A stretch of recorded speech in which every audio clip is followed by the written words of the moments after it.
बाबा साहब की जयंती के उपलक्ष्य में 14 अप्रैल, ऐसा समय जब गर्मी का प्यारा 42 पार और खेत में काम, कटाई लामनी में शक्ति सिंह जी को बताना चाहता हूँ, ये हमारे हरियाणा में किसान मजदूर के काम करने का, पीक काम करने का समय है।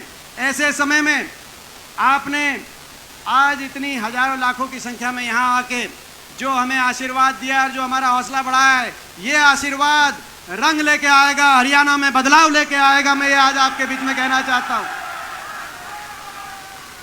मैं धन्यवाद करता हूँ प्रदेश कांग्रेस कमेटी के हमारे अध्यक्ष उदयभान जी का, हमारे प्रभारी शक्ति सिंह जी का और चौधरी भूपेंद्र सिंह हुड्डा जी का, कि आपने बाबा साहब जी की जयंती के इस उपलक्ष्य में आज उन बाबा साहब की शान में, बाबा साहब के आदर्श और मूल्यों के रक्षा करने के लिए आज कांग्रेस पार्टी ने इतनी विशाल जनसभा का यहाँ पे आयोजन करने का निर्णय किया है।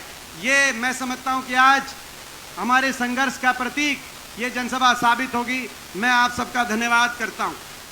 आज हम सब मिलके सर्वप्रथम बाबा साहब को श्रद्धांजलि देते हैं, नमन करते हैं, उनकी सोच को याद करते हैं। वो सोच, वो आदर्श, वो मूल्य जिनके आधार पर देश की संविधान की रचना हुई, देश की स्वतंत्रता संग्राम, देश की आज़ादी की लड़ाई लड़ी गई।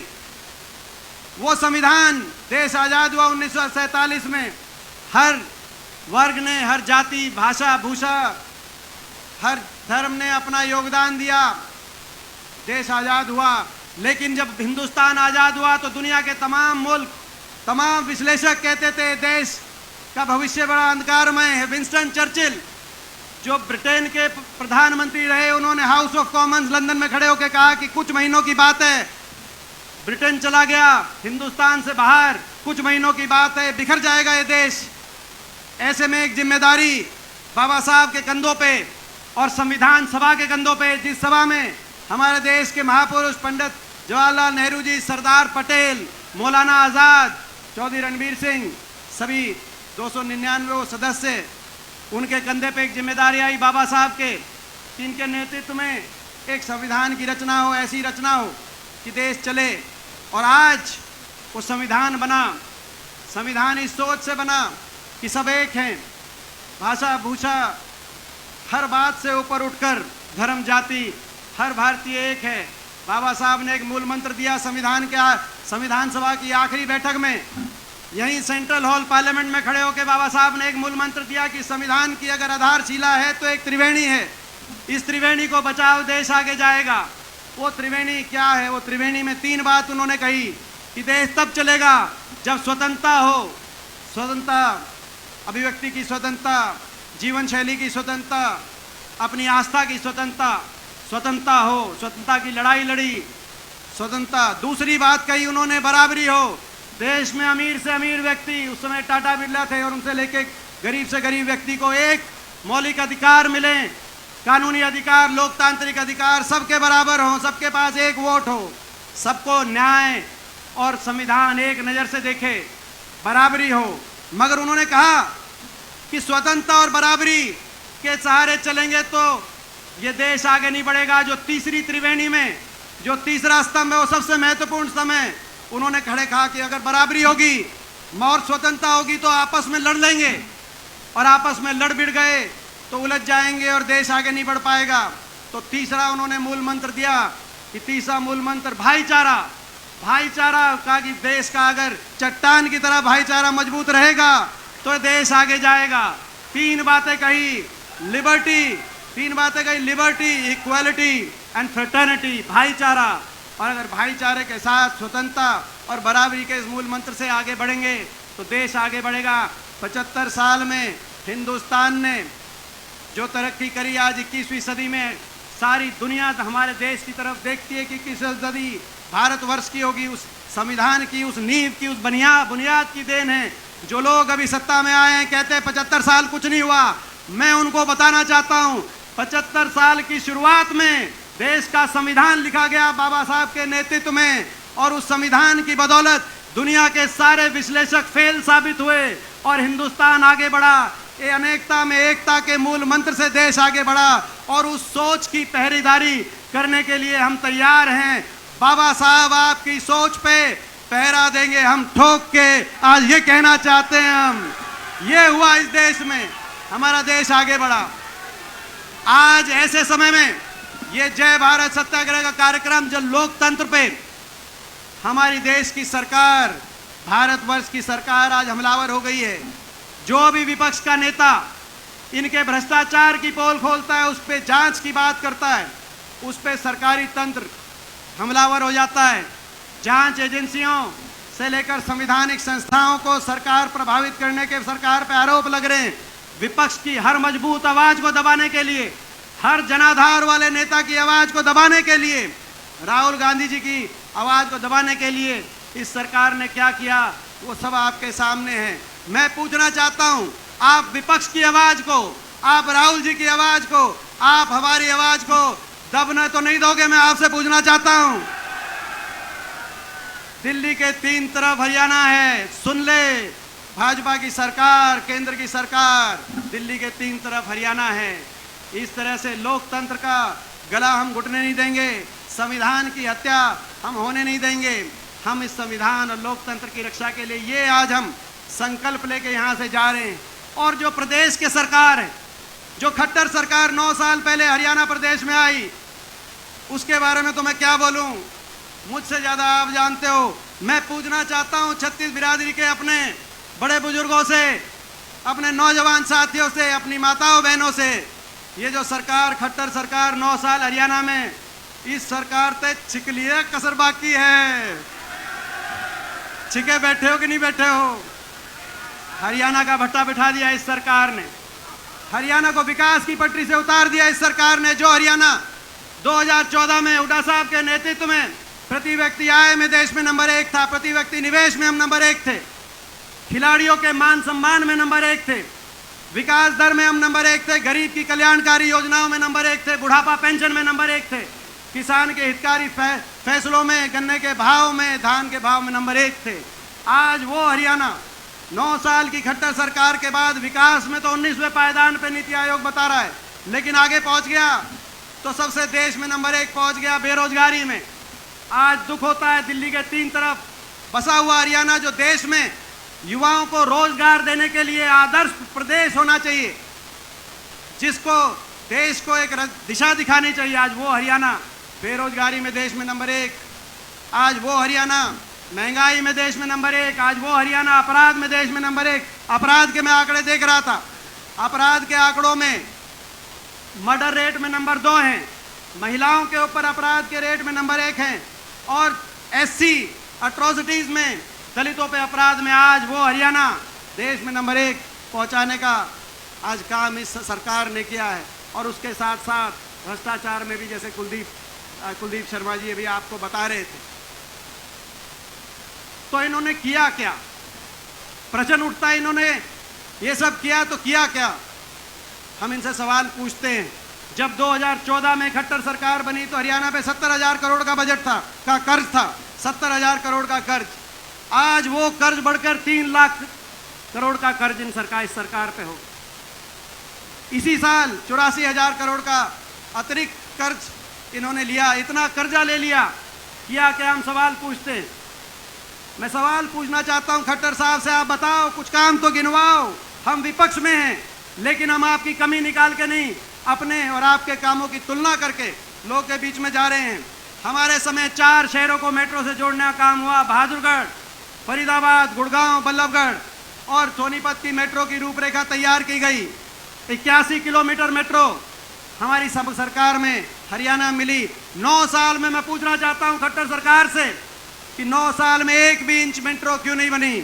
हमारे समय 3 रेल की लाइन, जिसमें एक जींद, गोहाना, सोनीपत की रेल की लाइन भी बिछी। बुलेट ट्रेन की बात करने वालों से मैं पूछना चाहता हूं, हमारे सरकार के समय 225 किलोमीटर की रेल की लाइन हरियाणा में बिछी। आपके समय 1 इंच की रेल की पटरी हरियाणा में क्यों नहीं बिछी? हमारे समय 4 बिजली पैदा करने के थर्मल के कारखाने और 1 परमाणु का बिजली का कारखाना लगभग 1 लाख करोड़ की लागत से लगाया गया। आपने इतना कर्जा ले लिया। मैं पूछना चाहता हूं, 1 बिजली पैदा करने का कारखाना हरियाणा में क्यों नहीं लगा? आज अदानी समूह से आप बिजली ले रहे हो।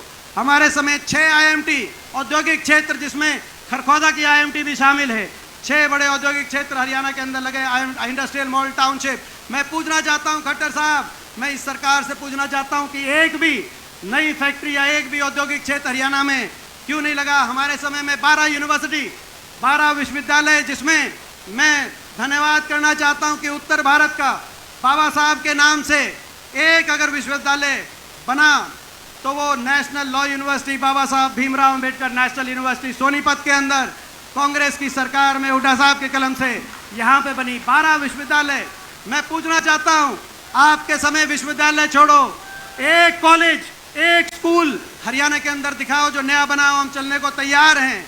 हमारे समय जब हमारी सरकार थी तो 11 राष्ट्रीय स्तर के संस्थान आए, जिसमें निफ्टेम सोनीपत वाला भी शामिल है, ट्रिपल IIT जो यहाँ पे बन रही थी किलोद में, जो इन्होंने जिस तरीके से आपको पता है इन्होंने उसको बनने नहीं दिया, चाहे IIM है, एम्स है, IIT है, ऐसी संस्थाएं है। आपके समय एक भी राष्ट्रीय स्तर की शैक्षणिक संस्था हरियाणा में आई क्यों नहीं? हम आपसे सवाल पूछना चाहते हैं। जो आपकी सरकार थी 250 ब्लॉक स्तर के स्टेडियम बने, राजीव गांधी स्टेडियम, और 9 जिले स्तर के स्टेडियम बने। मैं पूछना चाहता हूं इस सरकार से, एक भी स्टेडियम बनने की बात छोड़ो, जो स्टेडियम है उनका इतना दुर्दशा है वो आपके सामने है।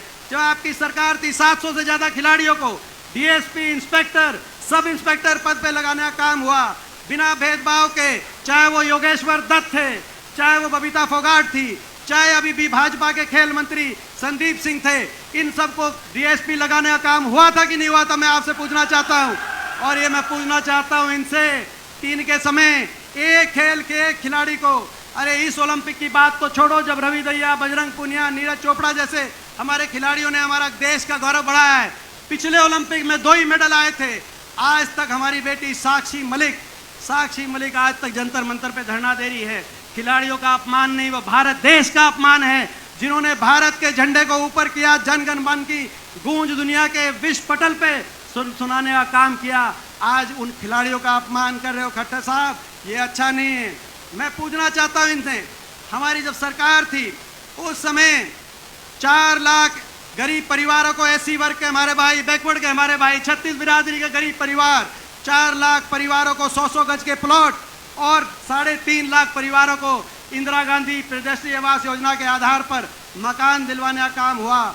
मैं पूछना चाहता हूं, आपने एक भी प्लॉट, एक परिवार को एक भी प्लॉट और एक परिवार को एक भी मकान आपने पास करके क्यों नहीं दिया? खट्टर साहब, आप पे कर्जा तो बहुत चढ़ गया।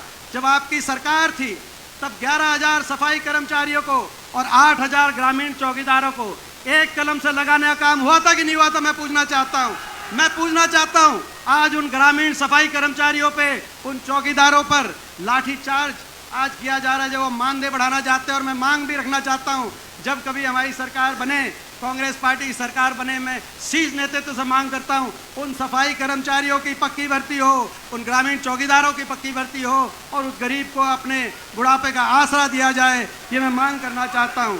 जब आपकी सरकार थी तो किसान के 1600 करोड़ के बिजली के बिल माफ हुए, 2200 करोड़ के कोऑपरेटिव का कर्जा माफ हुआ, SC और बैकवर्ड निगम के 500 करोड़ के कर्जे माफ हुए। मैं पूछना चाहता हूं इनसे, इनकी सरकार में एक व्यक्ति का 1 पैसे का लाभ किसी आम नागरिक को मिला क्यों नहीं? बड़े बड़े उद्योगपतियों के तो आपने बहुत माफ कर दिए होंगे, लेकिन किसी एक हरियाणा वासी का नाम बताओ खट्टर साहब, जिसको आपने कोई लाभ देने का, राहत देने का कोई काम किया हो। तो इन्होंने क्या किया हम पूछना चाहते हैं। इन्होंने 2 ही 3 चीज करी। इन्होंने देश में सबसे ज्यादा बेरोजगारी आपको दी, देश में सबसे ज्यादा महंगाई दी, देश में सबसे ज्यादा अपराध दर हरियाणा में, और देश में सबसे ज्यादा भ्रष्टाचार। एक ऐसी सरकार है, मैं युवा साथियों कहना चाहता हूं, जो भ्रष्टाचार की नींव पे बनी हुई सरकार है। आपको याद होगा इनका नारा था 75 पार। लोग नहीं चाहते थे 75 पार, लोग सरकार बदलना चाहते थे। नहीं तो 14 मंत्री मैदान में आए थे, 12 मंत्रियों को लोगों ने दोबारा विधानसभा नहीं पहुंचने दिया। अगर 75 पार मानते लोग तो कम से कम अपने मंत्रियों को जिताते। जहां जहां इनका मंत्री मिल रहा था बोला 75 पार तो ठीक है, ये नहीं पहुंचना चाहिए विधानसभा में, वहां उनका मंत्री गोता खा रहा था। कई जिला गोता खाया, रोहतक में भी खाया, सोनीपत में भी खाया, बादली में भी खाया, इसराना में भी खाया, सारे विधायक बैठे हैं हमारे। मगर 75 पार का नारा था। दूसरा नारा एक और था, JJP का नारा। दूसरा नारा भी क्या था? लोग कहते हैं कि भाई जेजेपी पार्टी खत्म हो गई, इनका जिक्र करने की जरूरत नहीं, लेकिन मैं क्यों जिक्र करता हूं? राजनीति में ऐसी अनैतिकता, ऐसा विश्वासघात जो अपने मतदाता और हरियाणा के लोगों के साथ किया, ये मिसाल बननी चाहिए, ताकि आने वाले समय में कोई ऐसा धोखा देने का और विश्वासघात करने का, कोई इस तरह का कोई कदम उठाने की सोच भी ना पाए। इसीलिए मैं जिक्र करता हूं।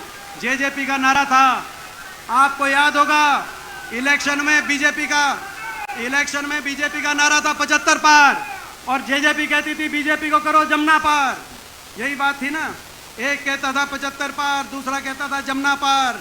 नतीजा इलेक्शन का आते ही दोनों बन गए जमा पक्के यार, और हरियाणा बना दी भ्रष्ट सरकार, भ्रष्टाचार के आधार पे, लूट की छूट पे। और ये हम नहीं कह रहे, बीजेपी और जेजेपी के विधायक और सांसद कह रहे हैं।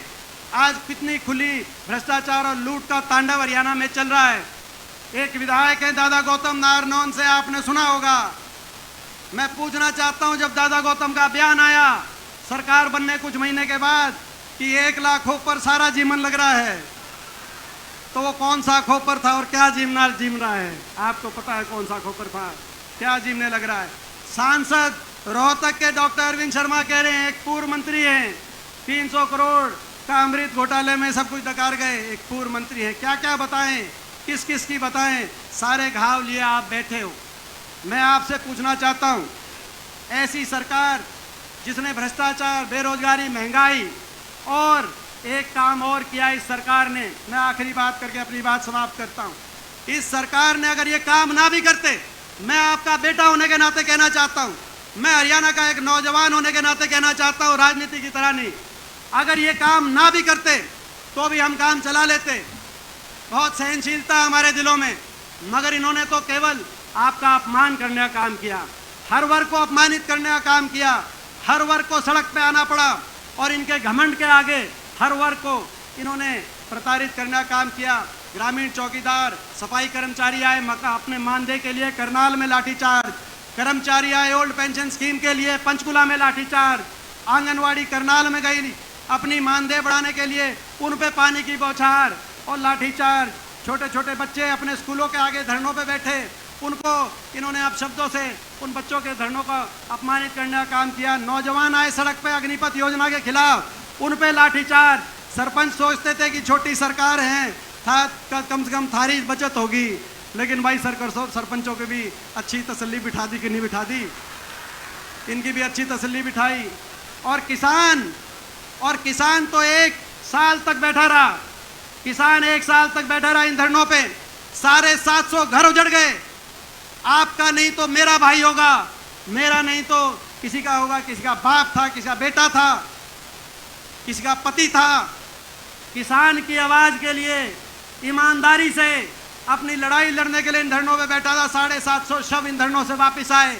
उस किसान का भी जिस घमंड से, जिस अहंकार से उनका अपमान करने का काम किया गया, मेरे को याद है जब संसद में हम इनकी बात उठाते थे तो भाजपा के मंत्री बोलते थे देशद्रोही हैं।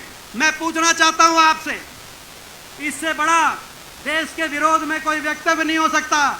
जो किसान, जिस किसान का एक बेटा ट्रैक्टर का स्टीयरिंग पकड़ के खेत जोत के देश को खाद्य सुरक्षा देता है, और दूसरा बेटा स्टेन गन पकड़कर पाकिस्तान और चीन की सीमा पर देश को सुरक्षा देने का काम करता है, उससे बड़ा देशभक्त कौन होगा? मैं पूछना चाहता हूं।